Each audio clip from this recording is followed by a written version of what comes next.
بسم اللہ الرحمن الرحیم۔ ناظرین، وزیر اعظم پاکستان کا کہنا ہے کہ میمو پر جو بھی فیصلہ آئے گرفتاری کے لیے تھانے دار تو انہوں نے ہی دینا ہے۔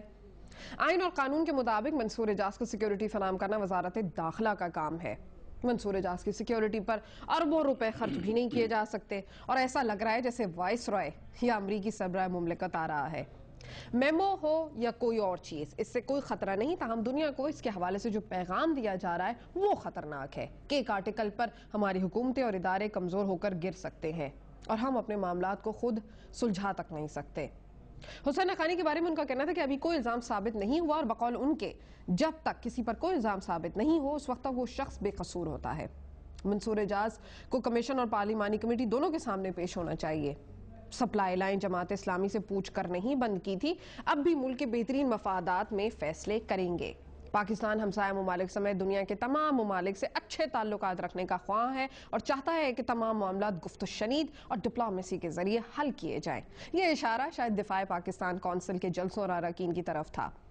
حالات سیاسی طور پر کہاں کھڑے ہیں اور کل کا دن کیا کیا خبریں لائے گا، اس پر آج ہم بات کریں گے، لیکن آج کی تازہ خبر ایک یہ بھی ہے کہ منصور اعجاز نے پاکستان نہیں آنے سے انکار کر دیا ہے، یعنی کہ وہ پاکستان آ ہی نہیں رہے۔ وفاقی حکومت اور فوج کی طرف سے سیکیورٹی خدشات دور کرنے کی یقین دہانی نہ کروانے کی بنا پر پاکستان میں میمو کی تحقیقات کرنے والے کمیشن کے سامنے پیش ہونے سے انہوں نے معذرت کر لی ہے اور کہا ہے کہ کمیشن ان کا بیان لندن، زیورخ یا کسی بھی دوسرے ملک میں ریکارڈ کر لے۔ ان کے وکیل اکرم شیخ صاحب نے یہ الزام بھی عائد کیا ہے کہ وفاقی حکومت نے ایسی منصوبہ بندی کی ہے کہ جو ہی ان کے موکل کمیشن کے سامنے پیش ہونے کے بعد باہر نکلتے تو انہیں کسی مقدمے میں پھنسا دیا جاتا تاکہ وہ دوبارہ اپنے ملک واپس نہ جا سکیں۔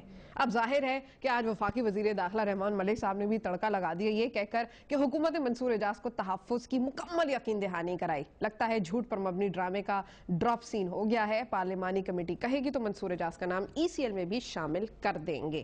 یہ ہیں وہ باتیں جن کو آج ہم اپنے شو میں ڈسکس کریں گے اور اس پر بات کریں گے کہ کیا اب تحقیقاتی کمیشن منصور اعجاز کا معمہ سالو کرنے کے لیے باہر بیرون ملک جائے گا اور کیا وہاں پر تحقیقات ہوں گی۔ آج ہمارے شو میں ہمیں جوائن کیا ہے ڈاکٹر فرید پراچا صاحب ہیں جو کہ سینئر رہنما جماعت اسلامی کے، ہمارے ساتھ کراچی اسٹوڈیو میں موجود ہیں نعیم الحق صاحب جو کہ رہنما تحریک انصاف کے، ہمیں لاہور سے جوائن کریں گے زعیم قادری صاحب جو کہ رہنما مسلم لیگ نون کے، لیکن فی الحال ایک وقفہ لیتے ہیں، وقفے کے بعد دوبارہ حاضر ہوتے ہیں۔ ناظرین میرے ساتھ رہیے۔